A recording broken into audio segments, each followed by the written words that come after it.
네, 안녕하세요. 기업의 실적과 사업 내용을 통해 잃어버린 투자 포인트를 찾아드리는 문실무센터 시간 돌아왔습니다. 이번 시간에는 우리나라 식품 산업을 이끌고 있는 식품주 탑4를 한번 살펴볼 텐데요. 오늘도 훈우님께서 아주 자세히 설명해 주시겠습니다. 안녕하세요. 안녕하세요. 네. 우선 오늘 식품주에 대해서 좀 준비해 오신 이유가 있을까요? 네. 식품주는 경기 방어주의 성격이 강합니다. 다소 이제 성장주들이 강하게 움직일 때 주가가 조금 부진한 측면이 있습니다. 근데 지금 요새 식품주들이 전혀 주가가 힘을 못 받고 굉장히 좀 부진한 모습을 보여주고 있습니다. 그 이유는 아까 말씀드린 강한 성장주들, 그러니까 2차전지, 반도체, 그다음에 신재생 에너지가 굉장히 주가 상승 탄력이 좋아서 강하게 올라갈 때 다소 또 수요와 공급 측면에서 소외받는 측면이 있었고요. 그래서 상대적으로 주식의 가격이 저는 아주 많이 싸졌다고 생각합니다. 즉 밸류에이션이 굉장히 저평가되어 있어서 오늘 식품주를 가져왔고요. 식품업종은 밸류에이션은 저평가되어 있지만 실적이 상당히 좋습니다. 오히려 코로나 수혜주라고 할 정도로 제이님 K푸드라고 들어보셨나요? K푸드요? 네. 저는 많이 들어봤죠. 네. K 콘텐츠만 있는 게 아닙니다. K푸드도 있습니다. 그래서 K푸드의 트렌드에 따라 지금 식품주 상당히 실적 좋았고 2021년 올해도 실적은 상당히 좋을 것으로 그렇게 예상하고 있습니다. 네. 그럼 오늘 소개해 주실 식품주 탑4 어떤 회사들이 있나요? 네. 식품주 너무 잘 아실 텐데요. 저는 식품주 참 좋아합니다. 재환님 먹는 거 좋아하시나요? 저 좋아하죠. 다 이름 들어보면 너무 잘 아실 겁니다. 시가총액 순으로 가져왔는데요. 1등은 시가총액 6조 7,443억의 CJ제일제당. 두 번째로 가져올 종목은 4조 8,827억의 오리온. 네. 세 번째는 2조 5,669억의 하이트진로. 그리고 네 번째로는 2조 1,261억의 오뚜기. 네, 마지막으로 1조 8,248억의 농심에 대해서 한번 설명드리도록 하겠습니다. 네. 그러면은 한번 준비해 주신 대로 한번 순서대로 살펴보도록 하겠습니다. 먼저 CJ제일제당인데요. 제일 유명한 회사죠. 네. 사업 내용에 대해서 좀 간략하게 소개 부탁드리겠습니다. 네. CJ제일제당 압도적인 국내 1위 종합식품회사입니다. 대부분의 가공식품 비중이 가장 높은데요. 식품 비중이 약 38%, 그 다음에 이제 물류 쪽이 40%대, 바이오, 그러니까 바이오라 하면 국내 최고의 발효 및 정제 기술을 이용해서 식품 첨가제, 그리고 라이신, 트립토판, 발린, 스레우닌 같은 사료 첨가제로 구성되어 있는 바이오 사업부가 약 21%의 매출을 차지하고 있습니다. 그러면은 CJ제일제당의 3분기 실적은 좀 어땠나요? 네, CJ제일제당도 상당히 실적이 사상 최대를 기록할 정도로 실적이 좋았습니다. 3분기의 매출은 연결 기준으로 8.2% 증가한 6조 3,425억을 기록했고요. 영업이익은 약 48% 증가한 4,021억을 기록했습니다. 코로나를 거치면서 가정간편식 HMR이라고 하는 가정간편식 수요가 폭증했고요. 가정간편식은 국내 식품사업뿐만 아니라 슈완스라는 미국 가공식품 회사를 1조대 인수해서 슈완스를 통한 해외 매출의 증가폭도 상당히 컸습니다. 바이오 사업 부분 또한 역시 실적이 좋았습니다. 그래서 CJ제일제당 자체적으로도 전 사업부에 걸쳐서 사업 구조의 혁신이 일어났다고 보고 있습니다. 먼저 식품 사업부는 작년에 비해서 2020년 기준입니다. 7.4% 증가 2조 3,891억의 누적 매출을 보였고요. 국내에서는 역시 집밥 트렌드가 지속될 것이라고 보고 있어서 집밥 트렌드의 수요를 받을 것이라고 보고 있습니다. 트렌드는 기존에도 식품사업부가 매출이 잘 났는데 트렌드에 의해서 더 매출이 증가하는 효과를 본 것이라고 그렇게 판단하고 있고요. 가공식품 조합 매출이 약 6% 정도 증가하였습니다. 작년까지 계속적으로 판매 관리비가 비용적인 측면에서 상당히 절감되면서 영업이익의 구조적인 질도 좋아졌다고 보고 있습니다. 영업이익이 34% 늘어난 1,758억을 달성했습니다. CJ제일제당은 아까 말씀드린 미국의 가공식품 업체 슈완스와 계속적으로 시너지 효과가 굉장히 커지고 있는데요. 글로벌 식품 매출에서 슈완스의 매출이 6,700억대까지 나오고 있습니다. 그래서 글로벌 식품 전체 매출은 슈완스를 포함해 1조 200억을 넘게 달성하였습니다. 그러니까 2020년 포함해서 3분기 연속으로 매출이 1조를 넘었습니다. 슈완스의 영업이익은 2019년 대비 2020년에 약 2배 넘게 증가하였습니다. 슈완스 같은 경우는 유통 채널을 다각화한다는 점에서 미국 내에서 상당히 강점을 CJ 제일제당이 보이게끔 하는 효과가 있고요. 다음으로 바이오 사업은 아미노산과 그 조미 소재 부분입니다. 바이오 사업 부분도 3분기에서 작년 대비 7.3% 증가하였습니다. 매출이 약 7,700억대고요. 영업이익 같은 경우는 약 50% 늘어난 792억으로 바이오 사업부, 그 다음에 아까 말씀드린 식품사업부, 그리고 물류사업부까지 전 사업부에서 실적 증가가 나왔습니다. 지금 연간으로는 지금 4분기 같은 경우는 매출액은 약 3조 5천억대를 예상하고 있고요. 영업이익 같은 경우도 약 2,200억대로 추정하고 있습니다. 4분기 또한 매출이 6.4% 증가할 것으로 기대를 하고 있고요. 영업이익 또한 약 25% 넘는 실적 증가를 계속 기대하고 있어서 CJ 제일제당 같은 경우는 4분기까지도 계속적인 실적 호조를 예상하고 있습니다. 최근에는 온라인 채널 비중을 계속적으로 확대하면서 소비 트렌드에 부합하는 실적이 나올 것으로 예상하고 있고요.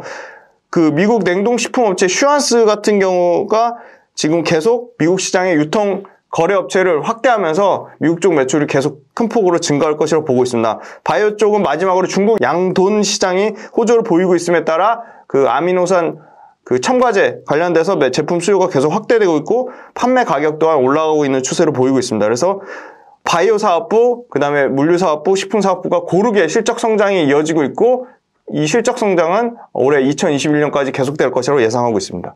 네. CJ 제일제당 굉장히 눈부신 실적을 보여주고 있는데요.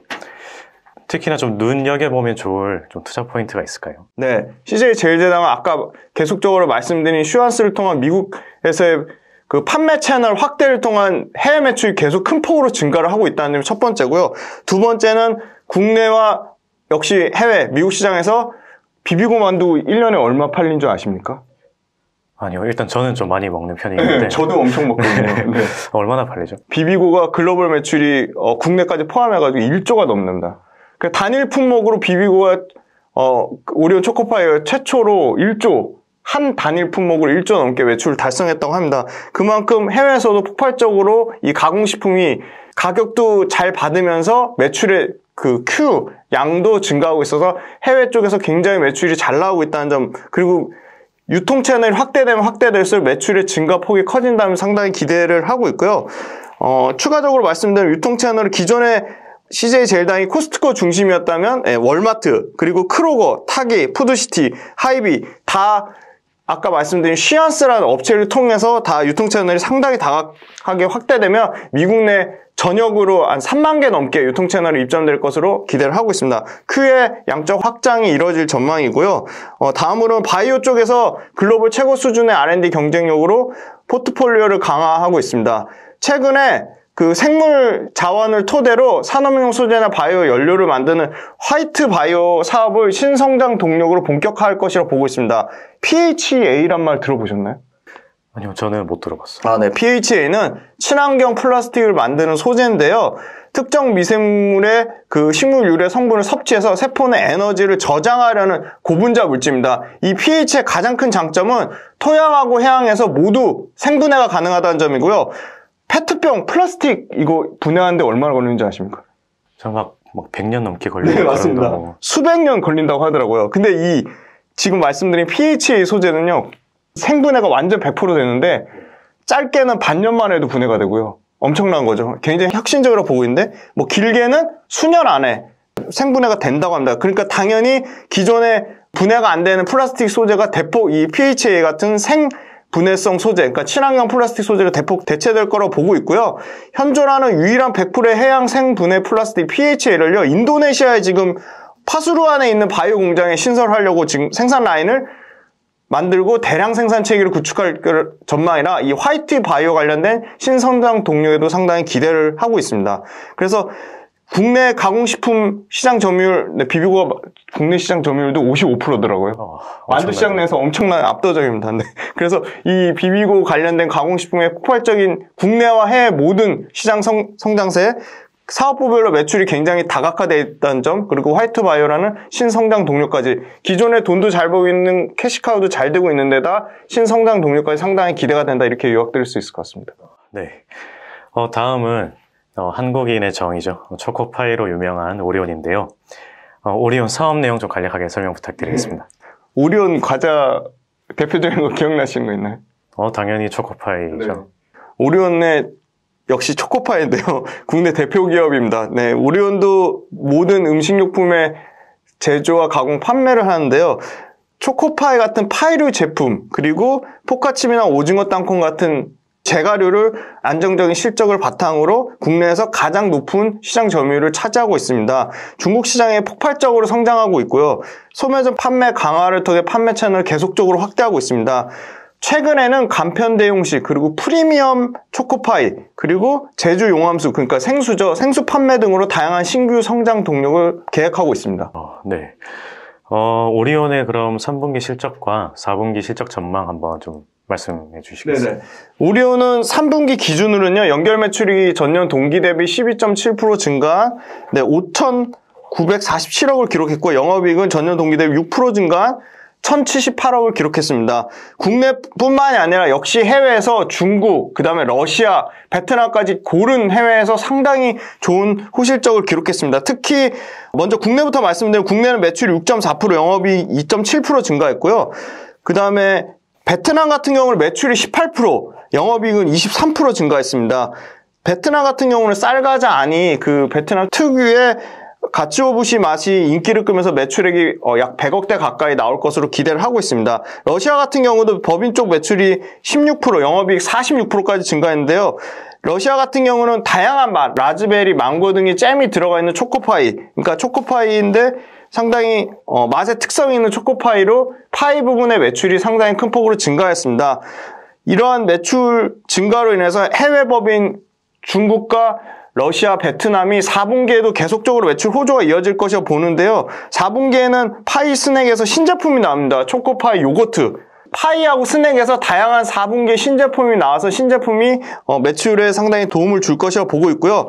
아까 말씀드린 신성장 동력, 이 제주 용암수 이 생수가 100억 정도 매출이 나왔는데 앞으로 계속 매출 판매 채널 강화를 통해 생수를 그 허인철 부회장이 강하게 좀 드라이브를 하겠다, 신성장 동력을 키우겠다고 했고요. 이 생수 쪽도 제주 용암수도 베트남과 중국에서 해외에서 상당히 팔려고 지금 하고 있습니다.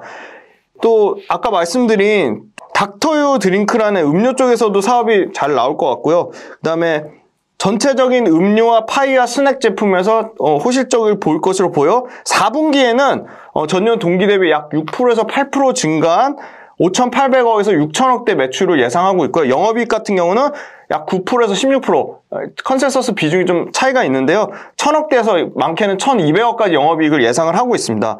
올해 전체적으로, 그러니까 2021년의 매출은 한 2조 4천억대, 영업이익은 4,500억까지 예상을 하고 있습니다.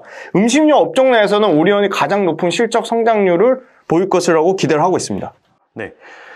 준비해 주신 자료도 그렇고 아까 말씀하셨던 그런 생수 사업 분야도 그렇고 향후 사업 영역 확장 계획을 가지고 있다고 이렇게 봤는데요.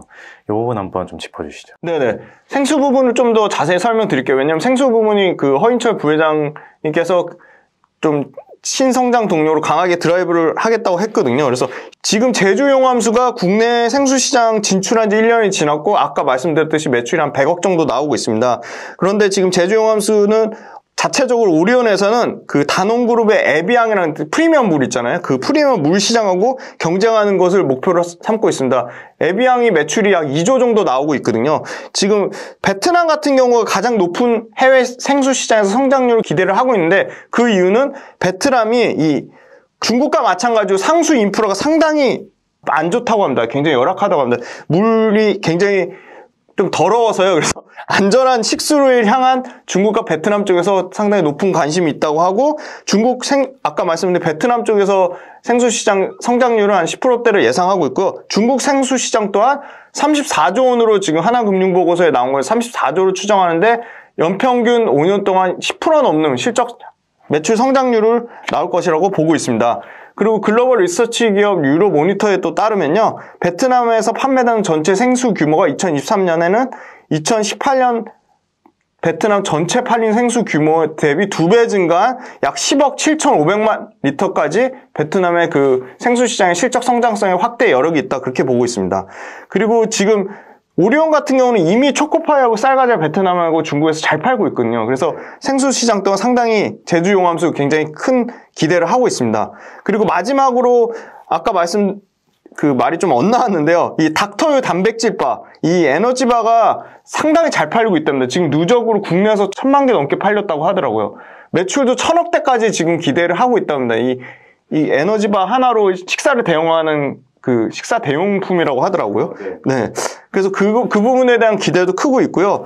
지금 마지막으로는 이제 4분기에 신성장 동력으로 바이오 사업을 시작하려고 하는데 국내 스타트업을 육성해서 이 진단키트 쪽 개발하는 산업을 중국에 유통 판매하는 사업을 육성할 것으로 기대를 하고 있습니다. 네. 다음은 혹시 훈훈님은 소주 좋아하시나요? 네, 저는 소주 맥주 다 좋아합니다. 네. 제이님은 약간 양주를 즐겨 드신다고. 네, 저 양주도 좋아하는데 사실 뭐 주종은 다 가리지는 않습니다. 역시. 네, 다음은 이제 하이트 진로입니다. 네. 자세하게 어떤 사업을 영위 중인 회사인가요? 하이트 진로 역시 국내 압도적인 1등 주류 판매 회사입니다. 맥주, 소주, 생수 및 기타 사업으로 영위하고 있고요. 소주 사업이 매출의 56%를 차지할 정도로 절대적이라고 할 수 있습니다. 대한민국 대표 소주 브랜드 를 넘어서 글로벌 소주 브랜드로 차미슬이 도약하고 있습니다. 네, 진로의 성공적인 출시로 소주 시장에서 높은 인기를 얻고 있고요. 약간 그 과일맛 나는 소주가 해외에서 상당히 잘 팔리고 있다고 합니다.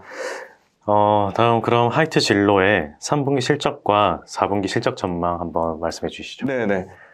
하이트 진로도 식품 업계에 소속이 돼 있는데 역시 실적이 좋았습니다. 3분기 같은 경우는 연결 기준으로 매출액이 6,243억이 나왔고요. 영업이익은 644억으로 증권사들이 예측하는 컨센서스를 상당히 상회하는 수준이 나왔습니다.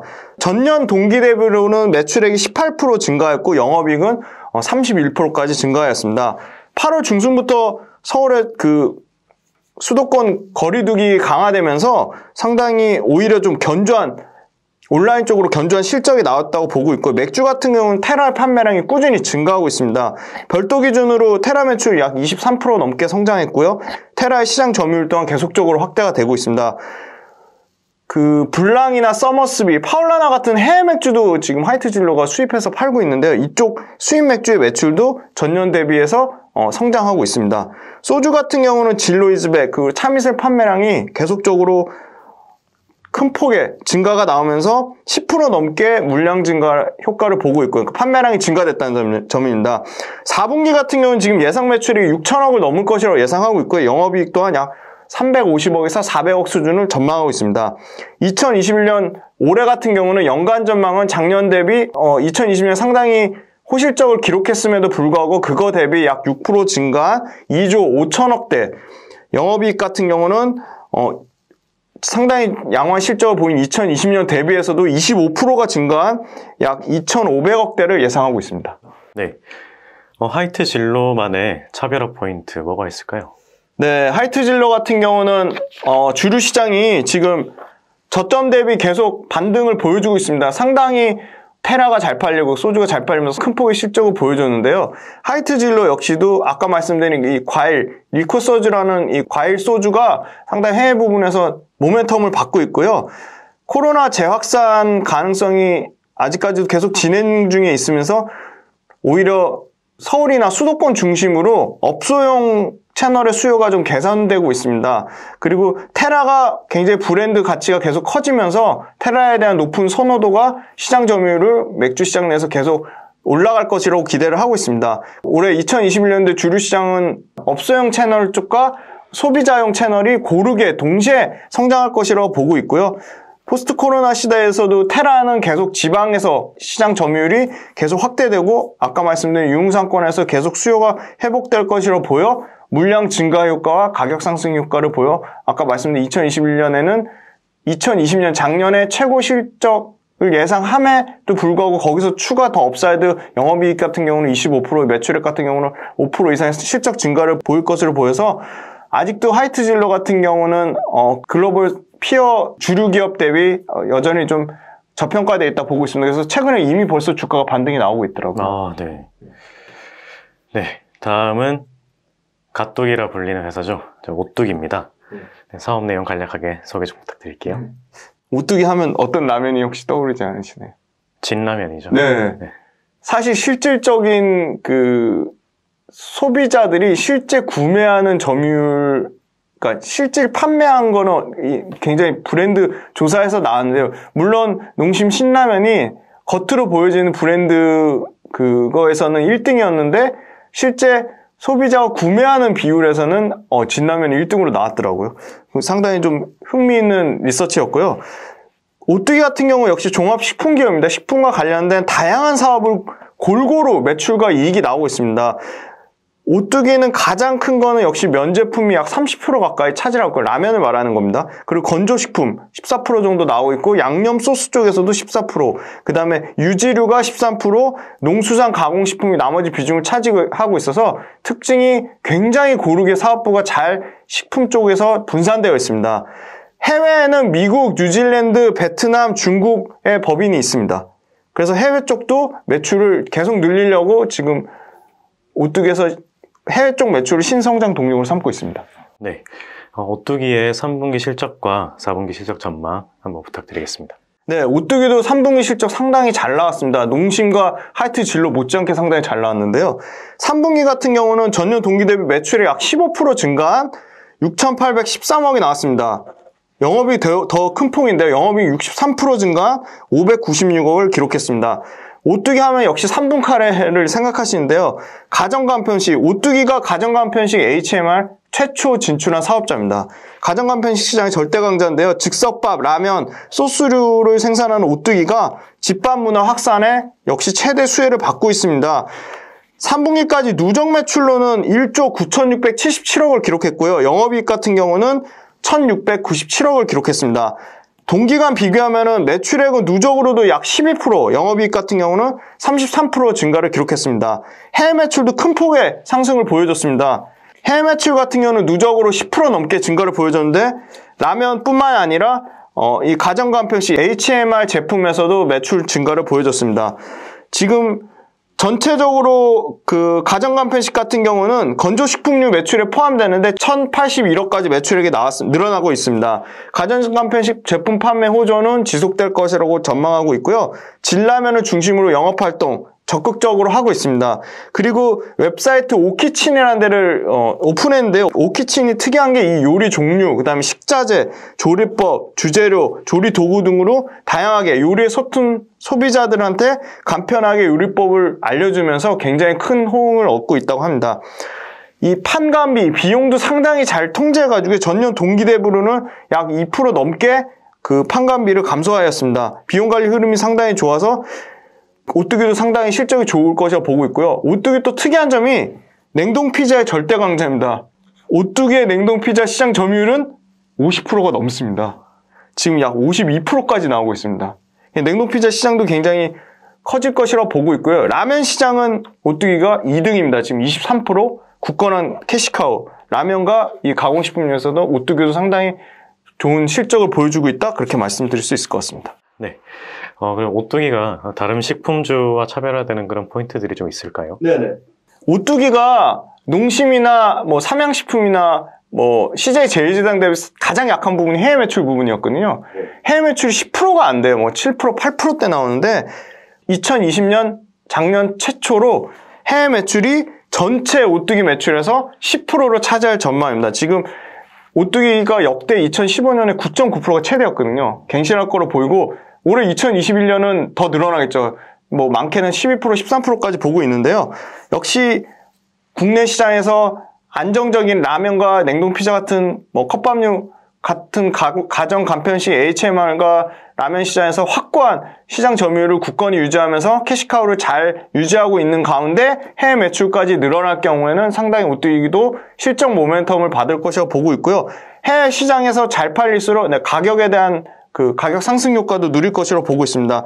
전 세계적으로 가정간편식 시장에 대한 선호도가 올라가고 있다고 합니다. 한번 트렌드가 형성되면 그게 예전으로 돌아가긴 저는 어렵다고 보고 있고요. 가정간편식 시장은 계속적으로 확대될 것이라고 보고 있고 오뚜기도 농심 못지않게 K푸드의 큰 수혜를 받을 것이라고 기대하고 있습니다. 해외 매출 2021년에 최초로 2,400억 돌파할 전망이고요. 상대적으로 해외 실적이 적었던 점이 오뚜기가 상대적으로 더 농심이나 뭐 삼양식품이나 CJ 제일제당 대비 더 저평가되어 있다고 보고 있고요. 오뚜기 미국 법인 3분기까지 매출 지금 30% 증가한 540억 보였는데 이 30% 실적 증가가 미국 법인에서 계속적으로 이뤄질 것이라고 보고 있습니다. 또 다르게 기대하는 부분 역시 또 해외 부분인데 베트남인데요. 베트남 같은 경우는 지금 오뚜기가 해외 공장이 뉴질랜드하고 베트남에 있는데요. 뉴질랜드 같은 경우는 이 사골 곰탕 원료를 생산해서 국내에 들어오는 역할만 하고요. 현지에서 생산 판매하는 거는 베트남 공장이 유일합니다. 베트남은 굉장히 인구가 많죠. 1억 넘는 인구를 보유하고 있는 국가고 바다랑 인접해서 수출에 상당히 유리하다고 보고 있습니다. 베트남은 국내 식품업계가 모두 주목하는 국가라고 볼 수 있습니다. 오뚜기 베트남 법인도 3분기에 누적 매출이 264억으로 사상 최대 매출액에 근접한 수준입니다. 지금 올해 2021년에 지금 아까 말씀드린 10% 이상의 해외 매출이 나올 것이라고 보고 있고요. 내수 중심으로 상당히 오뚜기가 포트폴리오 비중이 낮아서 좀 오히려 더 저평가된 부분이 있지만 해외 매출 비중이 높아질수록 오뚜기의 밸류에이션은 정상화될 것이라고 보고 있습니다. 최근에 진라면 외에도 짜장라면이 해외에서 인지도가 상당히 올라가고 있다고 하더라고요. 특이한 상황인데요. 저는 알 것 같아요. 이유. 기생충 때문에. 맞습니다. 네. 농심에 그 짜파게티만 있는 게 아닙니다. 오뚜기의 짜장라면 좀 많이 사랑해 주시고요. 오뚜기 짜장라면 해외 실적 성장에 더 미루어서 상당히 해외 쪽 라면도 좋은 실적 효과를 볼 것이라고 보고 있고 여전히 해외 법인과 해외 현지 공장 중심으로 오뚜기의 해외 실적 모멘텀은 계속적으로 관심을 보일 것이라고 판단하고 있습니다. 네, 마지막으로 국내 라면 업계 최강자죠. 농심입니다. 농심의 사업 내용 간략하게 소개 부탁드리겠습니다. 맞습니다. 제이님 말씀해주신 라면 업계 절대 최강자입니다. 농심. 농심 또한 종합식품회사라고 할 수 있고요. 국내 라면 시장에 강력한 브랜드력을 보유하고 있습니다. 현재 시장 점유율 55%입니다. 앵그리 RTA, 농심 옥수수면, 그다음에 칼빈면, 짜파구리 큰사발, 신라면 건면사발 등 끊임없이 소비자의 니즈에 부합하는 신제품을 계속적으로 개발하고 있습니다. 라면이 약 78%의 매출을 점유하고 있고요. 스낵 쪽에서도 15%, 음료 쪽이 5%, 나머지 기타 해외 브랜드 판매로 이루어져 있습니다. 스낵류도 생각보다 점유율이 높더라고요. 시장 점유율 31% 차지하고 있습니다. 네, 법인은 해외 법인 다양하게 있는데요. 미국, 홍콩, 중국, 일본 해외 법인, 판매 법인이 있습니다. 네. 농심의 3분기 실적과 4분기 실적 전망 한번 부탁드릴게요. 네. 농심도 3분기 실적 상당히 좋았습니다. 3분기 같은 경우는 연결 기준으로, 영업이익 293억이 나왔고요. 전년 동기 대비는 58% 증가했습니다. 같은 경우 매출 또한 10% 넘게 증가를 했고요. 매출은 6,515억을 기록하였습니다. 라면 사업이 계속적으로 증가하고 있고 해외에서 큰 폭의 매출 성장이 나왔습니다. 농심 또한 신성장 동력으로 겉면 등 신규 제품을 계속 개발하고 있는데 이 신규 제품 쪽 겉면 쪽에서도 매출이 잘 나온 것을 보고 있고요. 누적으로 보면 매출이 15% 넘게 증가했습니다. 2조 71억을 3분기까지 기록했고요. 영업이익 같은 경우는 130% 증가한 1,342억을 누적으로 기록하였습니다. 역시 국내 쪽에서 고르게 짜파게티, 신라면, 너구리가 다양하게 압도적인 라면 브랜드를 확보하면서 라면 쪽에서 실적이 상당히 잘 나왔고요. 최근에 깡 시리즈, 스낵에서도 상당히 실적이 양호하게 잘 나왔습니다. 그럼 4분기는 어떻게 될 거냐? 4분기도 라면과 스낵에서 매출이 계속적으로 성장세를 이어갈 것이라고 보고 있는데요. 지금 4분기 같은 경우는 매출액은 연결 기준으로 6,300억대를 좀 예상을 하고 있고요. 영업이익 같은 경우도 200억대에서 많게는 250억까지 추정을 하고 있어서 전년 동기 대비 누적으로 4분기는 매출액은 약 7% 예상을 하고 7% 상승을 예상하고 있고 영업이익 또한 7%에서 많게는 9%까지 상승을 예상하고 있습니다. 4분기 같은 경우는 보통 그 일반 비용, 판매 관리비 같은 비용 부분이 반영이 돼서 좀 이익률이 떨어질 것을 예상을 하고 있는데요. 그 부분과 지금 원재료 투입 단가, 원맥 같은 원재료 투입 단가가 상승하면 이익률이 떨어질 것에 대한 우려가 있는데 그 부분은 판매 가격의 상승으로 어느 정도 완충할 것이라고 생각하고 있습니다. 지금 12월 달에도 라면 판매, 그러니까 작년 12월까지도 계속적으로 라면 판매가 굉장히 견조하게 나오고 있고요. 스낵 부분의 깡 시리즈도 계속적으로 판매 호조로 탄탄한 매출을 자랑하고 있습니다. 라면 전체의 총 매출은 국내하고 해외 합쳐서 전년 동기 대비 약 6% 넘게 증가할 것으로 예상을 하고 있습니다. 지금 11월 달까지 누적 국내 라면 매출은 3% 증가했고요. 지금 해외 같은 경우는 10% 넘게 매출 라면에서 매출 성장이 나왔습니다. 그럼 2021년 올해 같은 경우는 연결 기준으로 매출액은 2조 8천억대를 예상을 하고 있고 영업이익 같은 경우는 1,600억에서 많게는 1,700억까지 지금 예상을 하고 있습니다. 그러면 사상 최대 실적을 기록한 2020년 대비해서도 올해 2021년은 매출액은 약 6%에서 8% 증가를 예상하고 있고 영업이익 같은 경우는 약 3% 넘게 증가를 예상하고 있습니다. 네. 농심이 가지고 있는 투자 포인트 한번 짚어주시겠어요? 네. 농심도 해외 시장에서 상당히 선전하고 있는데 해외 시장 점유율이 꾸준히 유지될 것이라 보고 있고요. 이미 라면 시장 좀 설명을 드리면 국내 시장의 포화 상태입니다. 국내 시장 같은 경우는 최대 지금 늘어난 매출이 5.6% 정도 증가하는데 그쳤습니다. 지금 2013년 1조 9천억에서 지금 2조 830억 수준입니다. 근데 지금 해외 같은 경우는요, 라면 수출액이 3,200억대에서 지금 5,200억까지 50% 넘게 약 60% 가까운 증가율이 나왔습니다. 지금 해외 시장에서 농심이 굉장히 선전하고 있거든요. 농심 같은 경우는 아까 말씀드린 중국, 미국, 일본, 호주 법인의 해외 매출이 고르게 확대가 되고 있습니다. 그래서 전체 중국, 미국, 호주, 그 다음에 일본까지 합친 매출이 24% 넘게 해외에서 증가하고 있고 올해는 25% 넘는 수준으로 해외 법인 매출이 올라갈 것을 보고 있고요. 국내 법인의 해외 수출액까지 합치면 해외 매출 비중이 30%까지 나올 것으로 보고 있습니다. 가장 라면 중에 해외 비중, 매출 비중이 높은 거는 60%가 넘는 삼양식품이 있고요. 저는 그래서 삼양식품 가장 좋아합니다. 네. 그래서 미국 시장에서 지금 코스트코 위주의 유통사여서 지금 계속적으로 그 농심도 유통사를 확장하고 있습니다. 오뚜기처럼 유통사를 계속적으로 확장을 하고 있고요. 시장 점유율이 계속적으로 올라가고 있습니다. 지금 미국 시장에서 1위가 일본 식품업체 도요수산이 26.6%인데 지금 농심이 지금 22%까지 굉장히 따라잡고 있습니다. 지금 미국 전체 라면 시장 점유율 2등을 차지하고 있고요. 농심이 해외 시장에서 지금 프리미엄 전략으로 차별화되고 있습니다. 아까 모두에 말씀드렸듯이 영화 기생충 바탕으로 너구리하고 짜파게티가 프리미엄 제품으로 상당히 판매를 하고 있고요. 차별성을 가진 라면으로 신라면이 또 각광을 받고 있습니다. 지금 농심의 해외 매출 비중은 40%까지 커질 전망이고 해외 매출 비중이 커질수록 농심의 그 가격 구조는 좋아진다. 그래서 이익률이 상당히 국내보다는 훨씬 이익률이 좋아질 것으로 기대를 하고 있습니다. 국내에서도 압도적으로 라면 시장 55% 점유율을 자랑할 정도로 절대 강자입니다. 라면 시장. 그리고 아까 말씀드린 깡 시리즈도 스낵 부분에서 견조한 매출이 나오고 있습니다. 그래서 좀 우려되는 부분이 이 소맥, 팜유 같은 원자재 가격 상승 그리고 환율 변동 측면인데요. 이런 부분이 원가에 부담이 되지 않을까 그런 우려가 있지만 원재료 가격을 제품의 판매 가격 인상 가능성으로 어느 정도 상쇄가 될 것이라고 보고 있습니다. 해외 부분 매출은 2021년 올해는 1,600억대의 영업이익을 기록할 것으로 2021년 1,600억대면 사상 최대 해외 쪽 영업이익을 기록을 할 것으로 예상을 하고 있습니다. 세계 라면 시장에서 그 한국 제품에 대한 위상과 인지도가 계속적으로 올라가고 있습니다. 상당히 긍정적으로 보고 있고요. 가격적으로 12개월 포워드 PBR 기준으로 0.8배 수준에 아직까지 상당히 저평가되어 있다고 보고 있습니다. 그래서 농심 같은 경우도 저가 매수의 그 메리트는 높다고 볼 수 있겠습니다.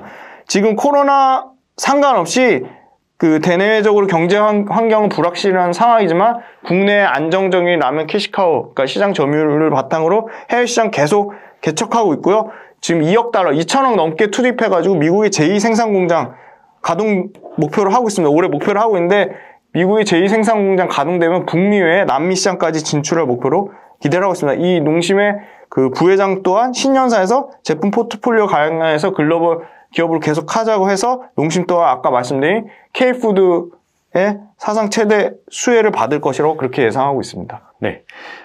좀 마지막으로 정리를 하면서 이 식품주 관련 투자 관련 지표를 이렇게 쭉 정리를 해오셨는데 이거 좀 비교 정리 좀 부탁드리겠습니다. 네. 이거 알짜표라서 제이님한테 공유하려고 했는데 제가 비교해왔는데요. 네, 시가총액 순수로 CJ 제일제당부터 선진까지 이렇게 시총 순으로 나열했는데요.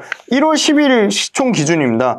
시총은 CJ 제일제당이 가장 높고 선진까지 3,200억대까지 찾아봤는데요. 다 이거는 증권사에서 컨센서스가 있는 종목들만 추렸고요. 가장 중요한 게 역시 얼마나 마진을 많이 남기는지, 이익률이 가장 중요하고, 그 다음 매출이 얼마나 성장하는지, 그리고 투자 지표 중에서는 지난번에 양대천 교수님 섭외해서 말씀드렸는데 영업활동 현금으로, 그리고 얼마나 빚이 없는지, 부채 비율, 요 순서대로 이렇게 핵심 표를 작성해 왔고요. 매출액 증가율은 현재는 역시 삼양식품이 가장 대형주 쪽에서는 가장 높고요. 영업이익 증가율 같은 경우는 카이트질하고 농심 쪽에 상당히 영업이익 증가율이 양호한 수준을 보여주고 있습니다. 그리고 영업이익률과 자기자본 이익률은 오리온이 상당히 좋고요.